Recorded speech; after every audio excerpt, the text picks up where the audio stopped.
Kalau di dalam ajaran Islam kan orang nusus itu semacam pembangkangan pembangkangan istri gitu ya. Ya. Mungkin diasumsikan juga termasuk yang apa tadi menolak gitu, menolak gitu. Nah sebenarnya bukan hanya itu ya, maksud nusus itu bukan hanya itu. Misalkan dia nggak mau melakukan kewajibannya, terus kemudian dia pergi dari rumah, mungkin ke orang tuanya tanpa izin karena hal sesuatu, itu mungkin juga termasuk nusus juga. Cuma memang ya harus di apa ya, itu tugas suami ya untuk membina istri gitu kan. Tidak melakukan KDRT sebenarnya di nusus nggak boleh melakukan KDRT. Misalkan dia harus dipisah tempat tidur ya. Kemudian kalau masih belum sembuh, terus kemudian dipukul, tapi bagian-bagian yang tidak berbahaya, nggak boleh kepala, nggak boleh muka, bisa mungkin bagian bawah lah ya, yang kaki atau bagian maaf ya pantat lah yang itu tidak berbahaya itu seperti itu, bukan terus kemudian dilakukan KDRT sebagaimana kasus yang terjadi gitu kan, sebenarnya salah itu kan. Memang harus kalau itu kemudian dikatakan itu nusus juga cara membinanya nggak seperti itu, nggak melakukan pemukulan enggak, tapi memang dipisah kamar, terus dipukul juga bagian yang tidak berbahaya seperti itu Pak Ali. Jadi seperti itu sih kira-kira ininya.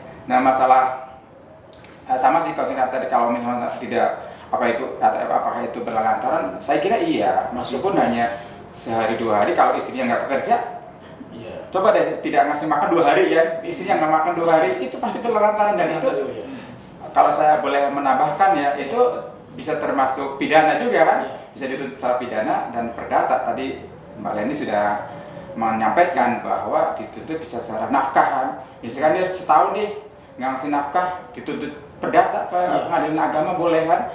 Dalam setahun itu kira-kira sebulan harusnya memberikan nafkah berapa, dikalikan 12 bulan misalkan gitu. Memang itu bisa, hanya kalau dituntut untuk gugatan cerai kan, kalau di kompilasi hukumnya kan minimal 2 tahun berturut-turut meninggalkan istri tanpa kabar. Nah itu kemudian akan diterima. Tapi kalau secara undang-undang kan kalau baru setahun, karena memang di undang-undangnya kan 2 tahun ya, kemungkinan hakim akan menolak ya.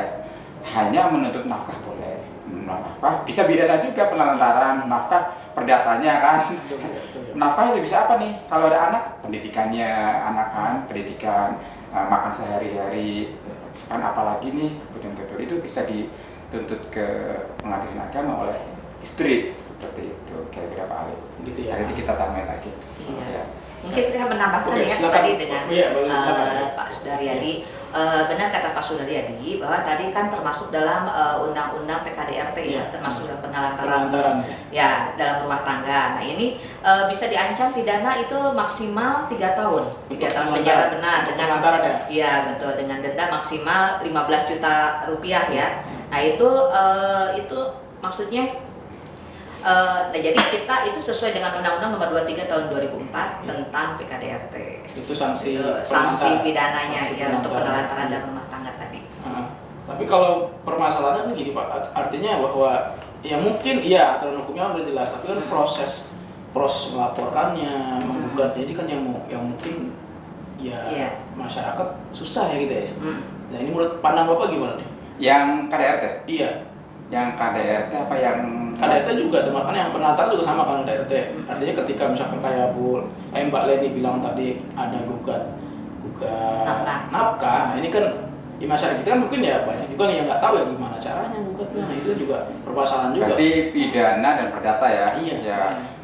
Saya kira masyarakat perlu tahu kalau pidana berarti ke polisi. Ya, kalau pidana ya berarti yang dituntut adalah yang dituntut ya. Berarti penelantarannya. Kalau misalkan penelantaran tidak memberi nafkah, atau yang tadi kekerasan fisiknya kan, fisiknya, atau kekerasan seksual kan bisa jadi kan, bisa 3 nih Mas, misalkan kan udah penelantaran seksual, penelantaran fisik, jadinya penganiayaan ya, penganiayaan, bisa penelantaran rumah tangga, itu pidana semua, itu bisa ke polisi. Nah, yang kedua adalah perdatanya nih. Berarti perdatanya hanya yang tuntutan nafkah. Jadi yang KDRT-nya ya bukan perdata namanya, itu pidana kan, atau yang penelantaran rumah tangga juga bukan perdata juga ya. Yang berarti yang ke pengadilan pengadilan agamanya yang perdata, yaitu yang nggak memberi nafkah nih berapa bulan gitu kan. Nah itu bisa ke langsung pengadilan, menggugatnya ke langsung pengadilan.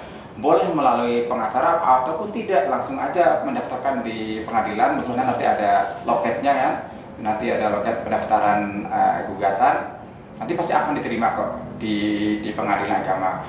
Dan mungkin masyarakat perlu tahu juga bahwa kalau misalnya kita bingung nih, nanti di pengadilan agama ada pos bakum ya, ada pos bakum itu, pos bantuan hukum yang akan membantu kita nih kalau bisa konsultasi, bahkan kalau orang miskin bisa gratis tuh. Di pos setiap pengadilan biasanya ada pos bakum itu, pos bakum nanti bisa konsultasi atau akan minta mereka mendampingi, bisa nanti. Itu paling mungkin masyarakat tahu ya Pak. Jadi nggak perlu takut juga sih kalau misalkan bingung ya, datang aja ke pengadilan, nanti cari pos bakum namanya itu, konsultasi hukum gimana, bisa dibantu cara membuat gugatannya, permohonannya gitu.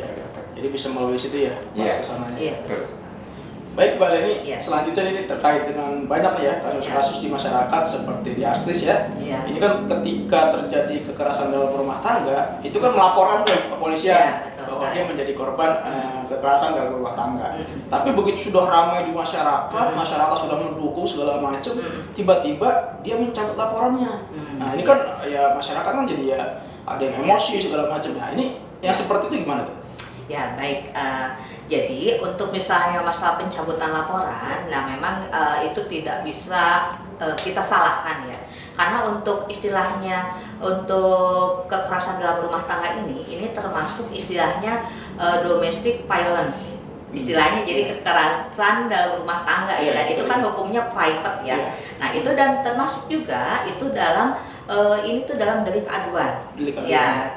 Ini diatur dalam undang-undang ini ya di nomor 1 tahun 2023 di KUHP ya, yaitu delik aduan ini. Jadi apabila misalnya sudah ada pelaporan nih, misalnya kasusnya udah istilahnya mau diproses gitu ya, nah itu lalu dicabut nih, nah itu boleh iya, karena termasuk delik aduan, itu delik khusus ya, seperti itu. Nah beda dengan yang bukan delik aduan. Nah kalau bukan delik aduan itu hukum tetap proses gitu kan. Nah kalau delik aduan misalnya, dan ini pun bagaimana nih syarat bisa dicabut gitu kan, dan bisa disanksi pidana. Nah dalam KUHP terbaru disebutkan ini bisa diproses di pidana itu hanya apabila dilaporkan atau diadukan ya oleh pasangan, mau itu suami atau istri. Nah baru bisa diproses secara hukum.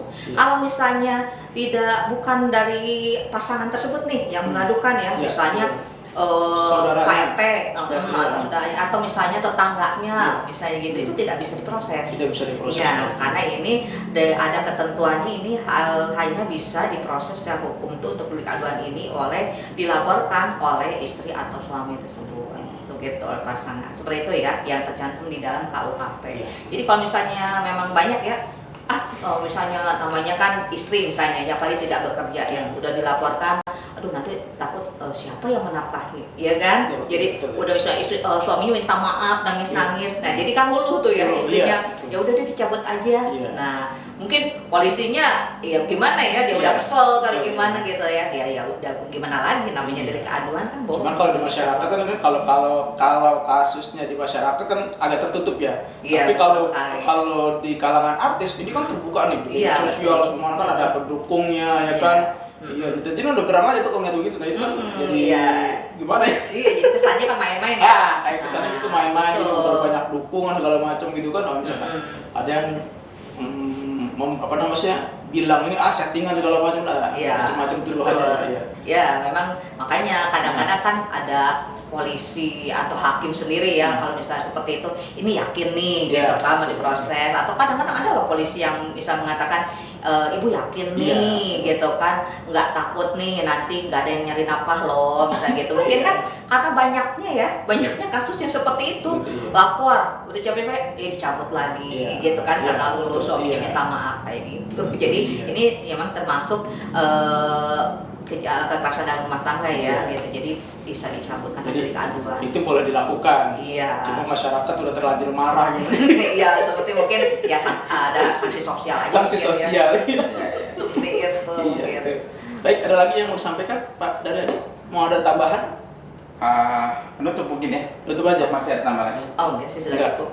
Ya baik, sahabat pembelajar, mungkin di penghujung diskusi pada kali ini nanti kita minta dari narasumber untuk menyampaikan kesimpulan apa sih yang ingin disampaikan dari narasumber kita untuk masyarakat, untuk sahabat pembelajar terkait dengan kekerasan dalam rumah tangga. Silakan Pak Daryadi mungkin.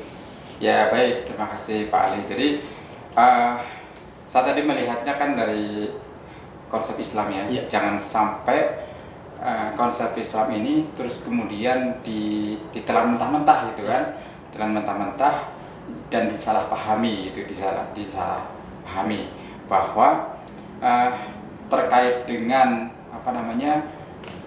seorang istri yang harus patuh kepada suami di dalam konsep Islam tidak boleh ditelan mentah-mentah, semua harus dituruti seperti itu.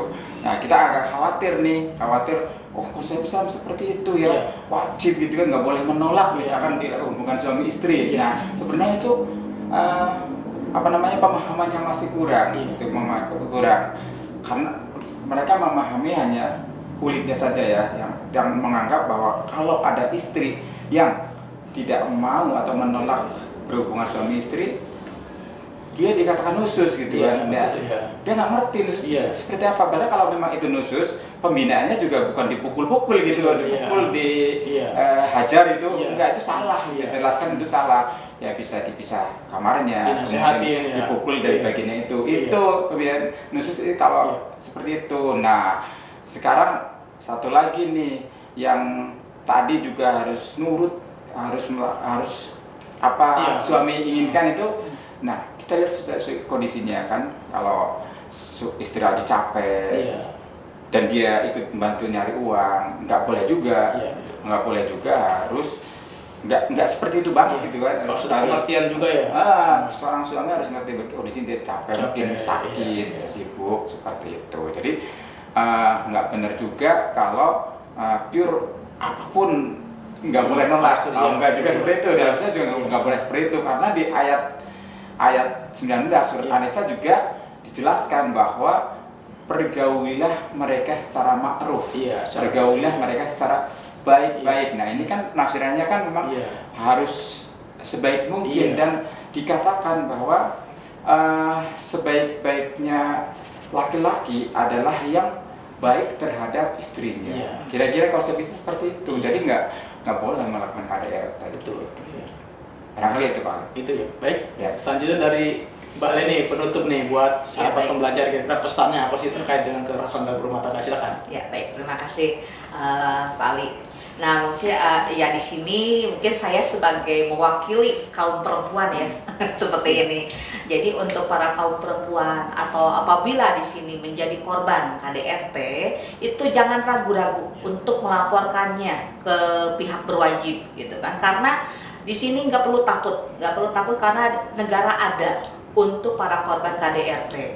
Seperti itu, minimal si pelaku itu mendapatkan efek jerak ya, minimal gitu kan. Apabila kita boleh misalnya suaminya misalnya minta maaf, boleh memaafkan, tapi minimal itu untuk proses hukum itu harus berlanjut. Seperti kenapa? Karena untuk mendapatkan efek jerak kepada si pelaku tersebut gitu. Karena namanya untuk KDRT itu ya, itu pasti kejahatan yang akan selalu berulang.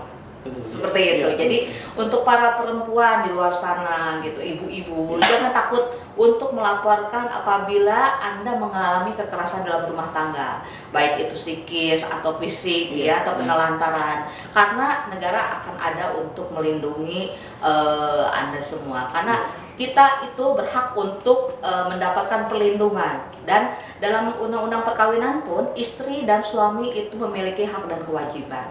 Nah, kewajiban istri mungkin di sini untuk mendapatkan perlindungan, ya kan? Seperti itu. Jadi jangan takut. Ayo kita untuk pelaku KDRT. Jadi jangan takut-takut, karena di Indonesia itu masih pada banyak sekali ya ini kasus KDRT tapi terselubung karena mereka tidak berani untuk melaporkan, untuk speak up gitu loh. Nah, tapi kan ini akan terus berlanjut dan sampai-sampai kan banyak sekali menyebabkan kematian ya. Seperti itu benar. Jadi pada kaum perempuan, ayo kita speak up, jangan takut untuk menjadi istilahnya perwakilan dari para perempuan yang menjadi korban KDRT. Mungkin seperti itu. Jadi jangan takut-takut melapor kalau terjadi. Kekerasan dalam rumah tangga. Iya, betul sekali. Ya itu.